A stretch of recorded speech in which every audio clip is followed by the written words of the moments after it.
श्री रामचरितमानस को फाड़ दिया गया। कुछ नया नहीं हुआ। ग्रंथों को नष्ट करना जालिमों और बेवकूफों दोनों के लिए जरूरी हो जाता है। सन 1199 में बख्तियार खिलजी ने नालंदा कैसे फूंका था, ये गूगल कर लीजिएगा। एक ढूंढेंगे 100 कहानियां मिलेंगी जहां लोग तीर तलवार तोप और बारूद से नहीं किताबों से घबरा गए। इस बार निशाने पर हैं गोस्वामी बाबा तुलसीदास। क्यों? क्योंकि उन्होंने श्री रामचरितमानस में लिख दिया, ढोल गंवार शूद्र पशु नारी सकल ताड़ना के अधिकारी। दलितों और महिलाओं का घोर अपमान कर दिया बाबा ने, और अपमान हुआ है ये समझने में हमको 400 साल लग गए। बड़ा लेट रिएक्शन आया। धक्का 400 साल पहले दिया, गिरे अब।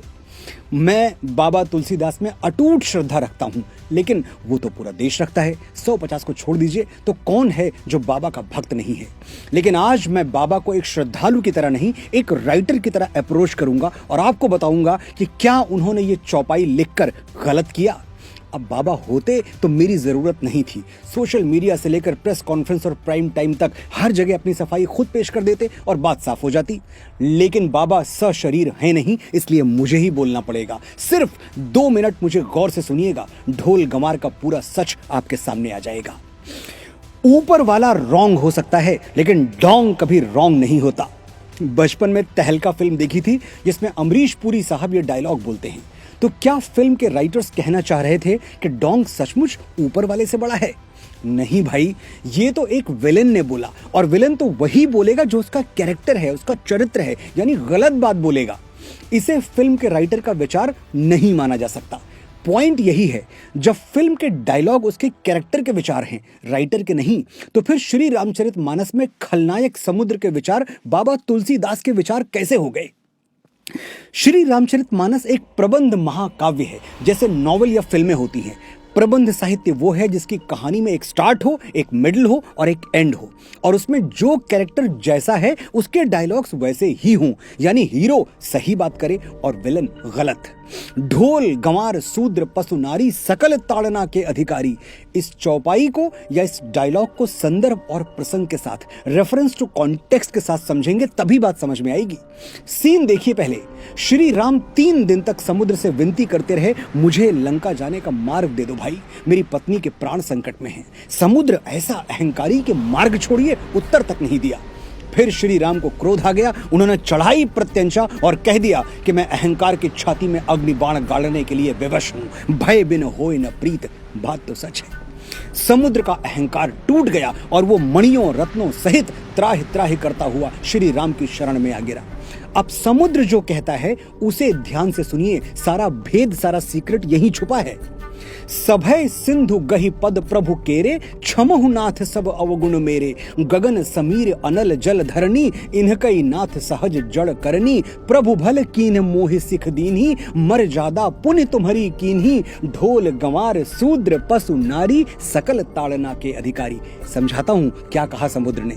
हे प्रभु, मुझे क्षमा कर दीजिए। आकाश हवा धरती और वायु की तरह जल भी जड़ है, मैं भी जड़ हूं, मुझ में सोचने समझने की शक्ति नहीं है। प्रभु, आपने मुझे अपनी बनाई हुई मर्यादा की शिक्षा दी, आप मर्यादा पुरुषोत्तम हैं, इसलिए अब मेरी बुद्धि जागृत हो गई है। समुद्र इसके आगे प्रतीकों में बात करता है, मेटाफर्स में बोलता है। वो कहता है ढोल यानी एक ऐसा वाद्य यंत्र जिसे बिना सीखे नहीं बजाना चाहिए, वरना संगीत की जगह शोर निकलेगा। गंवार यानी अशिक्षित ग्रामीण। अब गंवार कोई गाली नहीं है जो हम आज मानते हैं, जो गांव में रहे वो गंवार, ये सिर्फ ग्रामीण का अवधि रूप है। शूद्र यानी कर्म के आधार पर विभाजित समाज में चौथे तबके के, 4th क्लास, चतुर्थ वर्ण के लोग। इनका आज के शेड्यूल कास्ट से कोई कनेक्शन नहीं है, ये बाबा साहब अंबेडकर भी मानते थे। तो शूद्र SC ST या OBC को नहीं कहा गया है, ये ध्यान में रखिएगा। आगे समुद्र कहता है पशु यानी मनुष्य को छोड़कर सभी जीव जंतु, और नारी जिसे मिडिवल पीरियड में शिक्षा से दूर रखा गया था। आपने जो शिक्षा मुझे दी है उस पर इन सब का भी अधिकार है। ढोल गंवार शूद्र पशु नारी, इन सबको ये शिक्षा मिलनी चाहिए जो आपने मुझे दी।